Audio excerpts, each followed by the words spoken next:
There are some places in Wales where the past never truly rests, where the cries of those long ago still echo through concrete walls and polished floors, and every now and again someone new hears them, feels them, and realises they're not alone. Today's story takes us to a working fire station in South Wales, where keeping the exact location and the sender's name anonymous out of respect for the firefighters who still work there today. But what you're about to hear is one of the most chilling accounts that we've ever been sent. We always encourage you to keep these stories coming, because they prove something we've long suspected, that the unseen world is never far away. Sometimes it lingers in the corners of old farmhouses, sometimes it clings to lonely roads, and sometimes it hides in the very places built to save lives. Places filled with courage, laughter and light, yet haunted by shadows that refuse to leave. So settle in, turn off the lights if you dare, because this isn't just a ghost story. It's a glimpse into a tragedy buried beneath the surface, one that might still be burning, even after more than a century. This story came to us from someone who thought they were taking on a quiet job, a simple night shift in a building of heroes. But within hours they realised something was wrong. The air felt heavy, doors moved when they shouldn't, and one question kept following them, whispered by everyone they met that day. Have you seen the ghosts yet? This is their story, a haunting buried deep beneath the foundations of South Wales, and a reminder that even in places of duty and honour, the dead sometimes refuse to be forgotten. It began in 2015. A security officer, let's call him Mark, had just started a new post at a fire station in South Wales. It was a retained station, meaning firefighters weren't based there full time. They'd rush in when their pages went off, leaving the place empty for long stretches. Mark arrived early that Saturday morning. The station smelled faintly of metal polish and the lingering tang of diesel from the engines. The air was heavy, a mix of warmth from the radiators and the faint, lingering chill of the early autumn morning. His colleague from the night shift handed over the keys, muttered a few words about patrol routes, and left him to it. He settled into the mess room on the first floor, unpacking his notebook, checking the security equipment, making himself comfortable in what he thought would be a quiet, routine shift.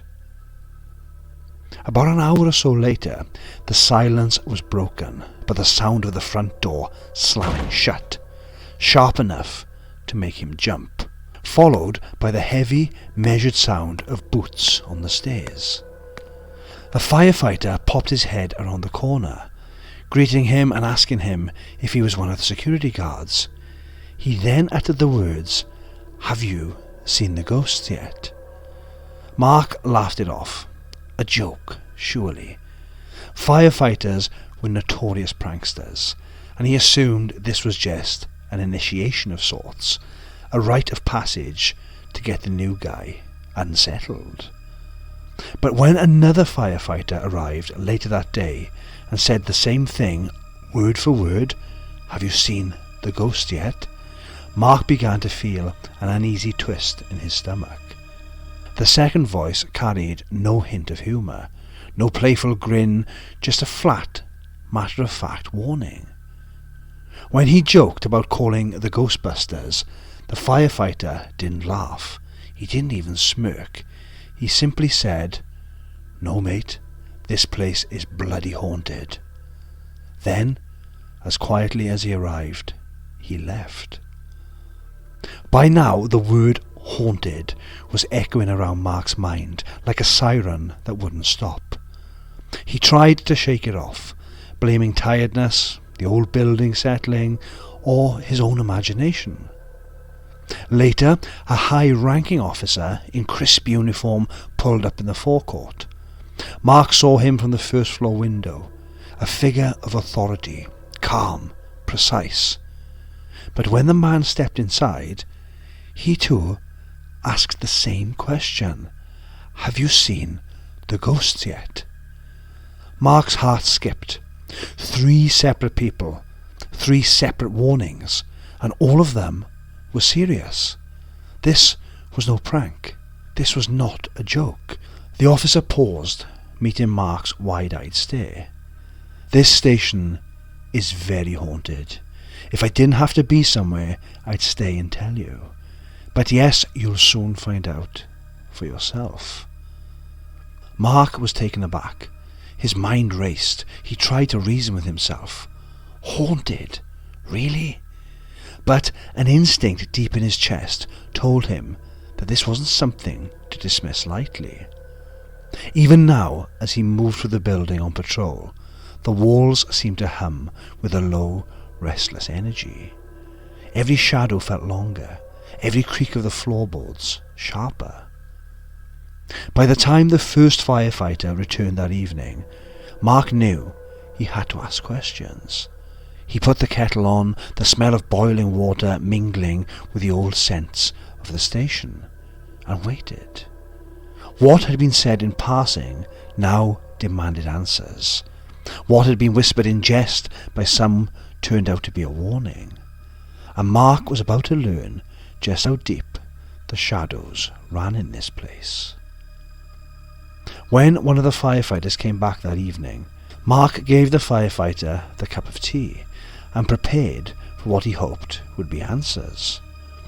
The firefighter hesitated, stirring his own cup, eyes flicking briefly to the shadows in the corners of the mess room. Then, slowly, he began to speak, recounting a story that reached back over a century to a tragedy that still hung heavy over the ground beneath the station. In the 1870s, long before the fire engines, alarms or polished floors, the land was home to a colliery. A mine where men and boys laboured long hours underground, faces smudged with coal dust, lungs heavy with the dark, damp air.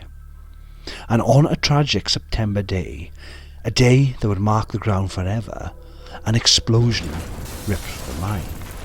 Over 300 souls were trapped below, swallowed by darkness and fire. The sound of the blast must have echoed for miles, a roar of earth and steel, followed by desperate screams muffled by rock and debris. Rescuers rushed in immediately, braving the unstable tunnels, smoke and toxic fumes. They pulled 57 men from the rubble, 57 out of over 300. The rest were left behind. The authorities, fearing further explosions, made a grim decision. Water from the local canal was diverted into the mine, flooding the pit to prevent more disaster. Many of the miners, trapped but alive, drowned beneath the waves, their lives cut short in the cold, dark water. When the pit was reopened 4 years later, the salvage teams found bodies and body parts scattered through the mine, haunting evidence of lives ended too soon. Some had been killed instantly by the explosion, others slowly, painfully, by drowning. And then in 2015, over a century later, Mark was walking the floors of a fire station built directly on that site. A building filled with alarms, radios, and the bustle of emergency work. Yet the shadows of the past were still there, pressed into the walls, echoing through the corridors, waiting for anyone who could sense them. The firefighter took a deep sip of tea, his eyes distant, and whispered, "It's not just an old story. You'll feel it here. You'll hear them. You'll see things you won't forget. Mark listened, fascinated and unsettled, as the pieces began to fit together. The warnings he'd received earlier weren't pranks, they were guidance, a way to prepare him for what he might encounter, should he stay long enough to witness it for himself. The station's floors, the walls, the very air he breathed, all seemed heavier, as if carrying the weight of hundreds of souls who never got to leave the mine. And Mark, a newcomer, had stepped right into their world. This was no longer just a security shift. It was a confrontation with a past that refused to remain buried. Over the years, stories spread quietly among the crews, whispers that travelled faster than the sirens, spoken only in corners, in low voices where newcomers might not hear. Doors slammed for no reason, footsteps echoing in empty corridors, lights that flickered on in the dead of night, as if the building itself was alive, watching. One firefighter, eager to settle into the night shift, was given permission to sleep in a disused office, a small plain room with a single bed, tucked away from the rest of the station. At first it seemed simple enough. The hum of the heating, the distant traffic outside, nothing more than ordinary night sounds. But then came the knock-in. Soft at first, almost tentative. He called out, assuming it was another firefighter returning, but no one answered. A few minutes later, more knocking, louder this time. Heart racing, he leapt out of bed and flung open the door. The corridor was empty. The shadows of the night seemed to stretch unnaturally, yet no one was there. He shrugged, telling himself it must have been a dream. But a couple of minutes later, it came again. The same knocking, the same impossibility. He searched the entire station, eyes straining in the darkness. Nothing. Not a sound, not a figure, not a hint of anyone else being there. By the time he returned to the office, he barely had the courage to step inside. The knocks came once more, this time from the opposite side of the door. No explanation, no warning, no one. The firefighter never spent another night inside the station. He moved his bed to a camper van, vowing never to enter alone again after dark. Even when the station became fully retained, the stories didn't stop. Lights would blaze on through empty corridors. Appliance bay doors would swing open as if preparing for a crew that wasn't there. And every firefighter, no matter how brave, refused to linger after sunset. Men who rushed into burning buildings without hesitation would argue over who would investigate a noise, and then, one by one, retreat, leaving the building silent once more. There were accounts too chilling to ignore. A senior officer recalled a firefighter's wife visiting one evening. The couple argued quietly in the forecourt, and she looked past him straight into an upstairs window. Her eyes widened in terror. She saw the shape of a head, pale, staring, before it vanished. The station was searched, empty, yet the fear remained, etched into the memory of everyone who saw it. Mark, listening to these accounts, began to understand.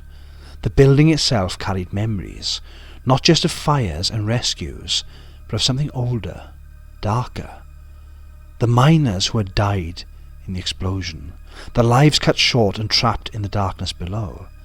The station, sitting directly on the pit head, seemed to echo those tragedies, allowing the living to glimpse shadows of the past.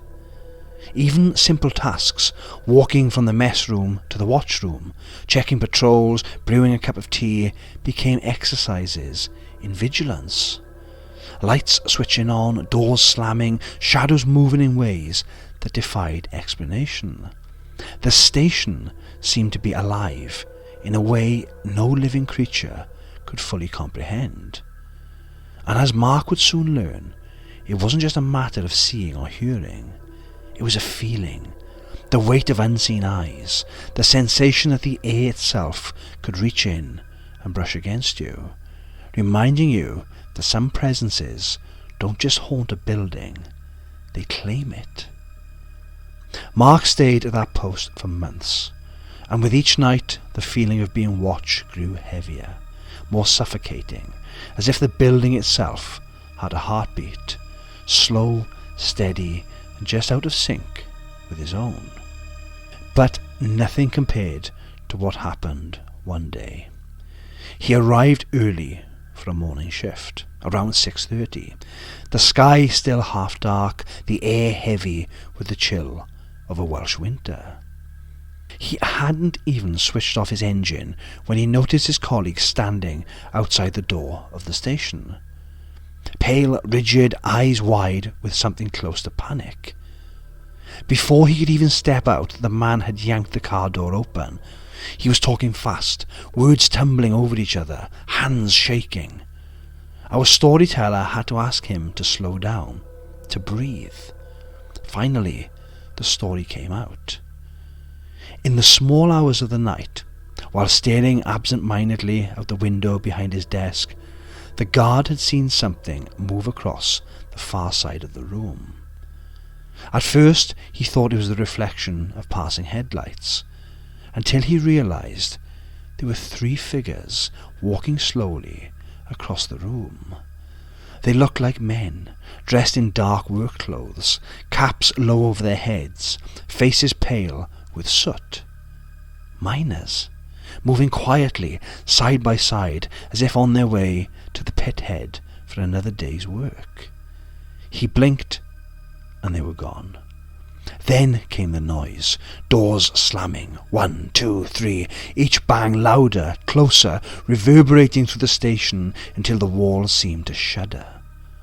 And then, silence. This man had sworn ghosts did not exist. He had actually laughed at the very idea.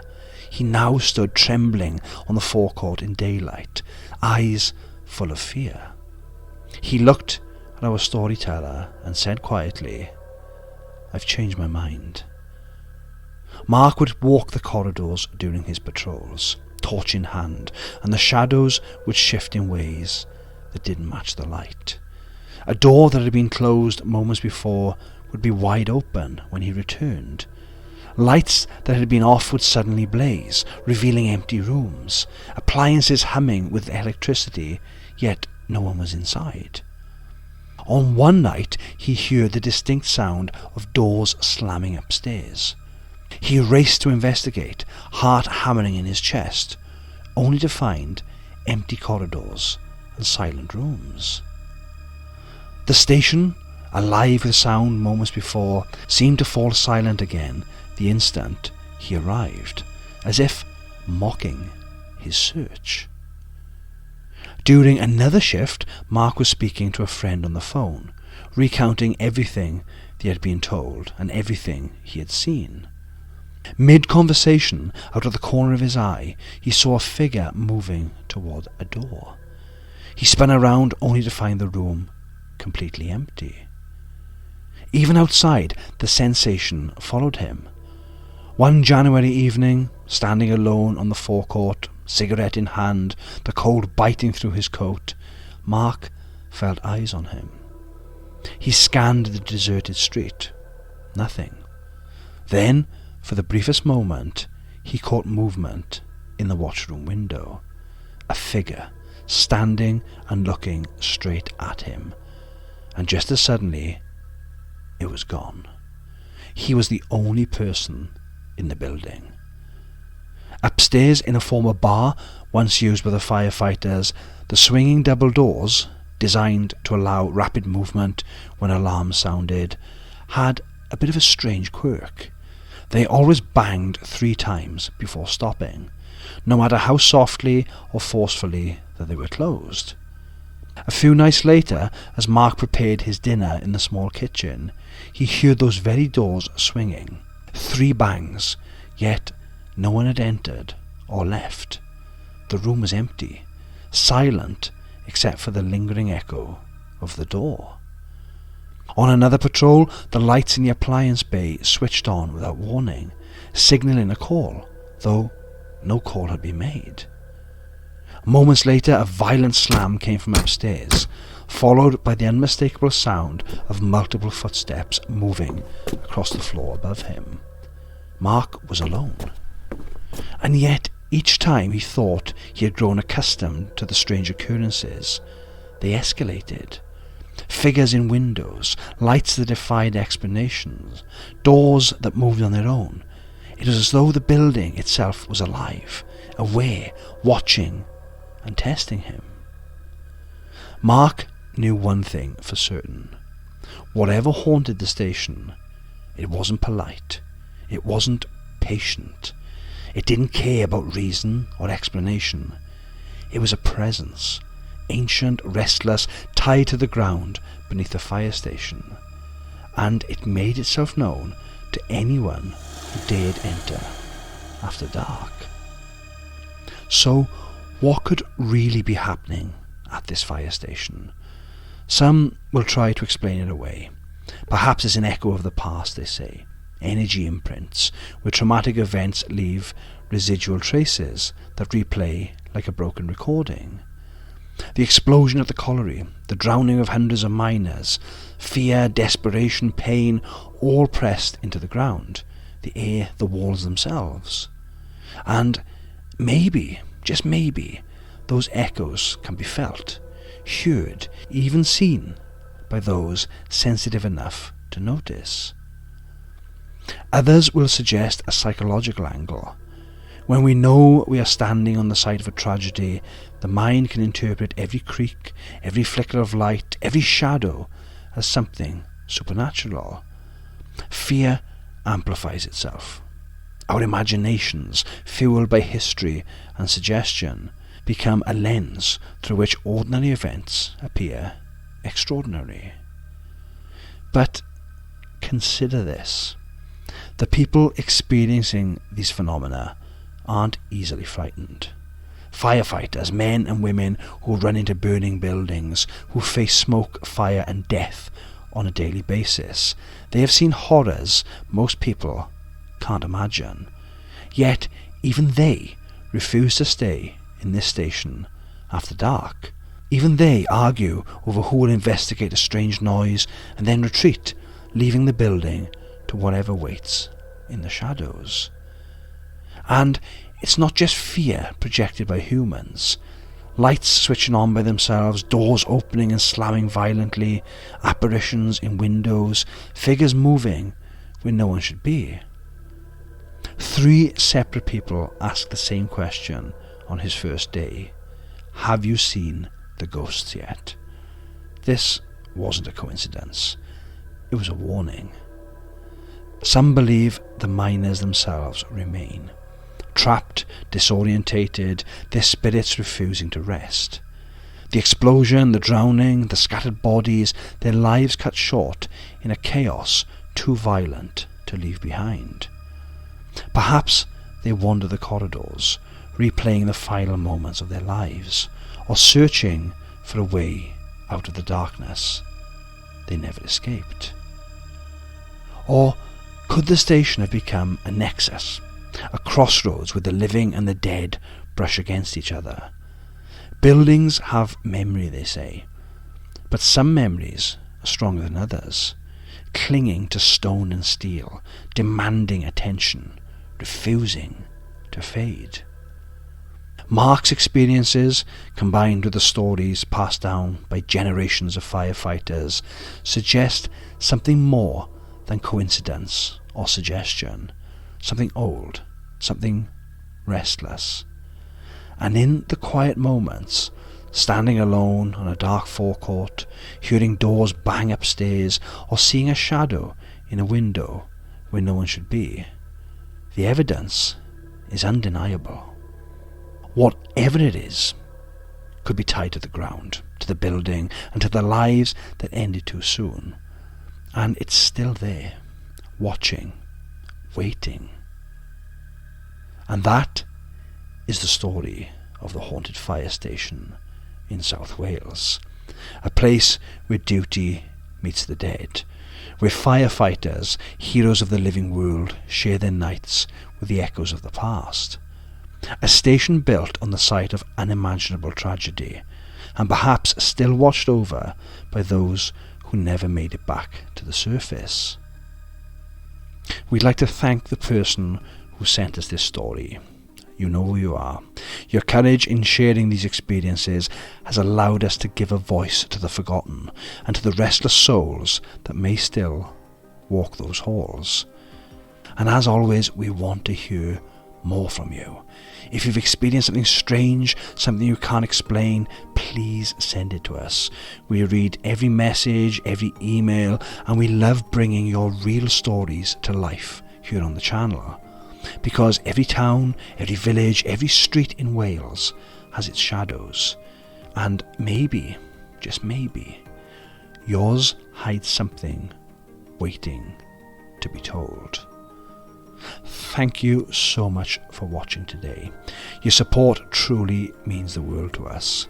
If you've enjoyed today's story, please remember to like and subscribe to hear more stories from Dark Wales. And if you'd like to go a little further, help us keep creating these videos, you can send us a super thanks. It really does help more than you might know. But honestly, as always, the most important thing is you are here right now, sharing these moments with us, keeping these stories alive, and remembering those who came before.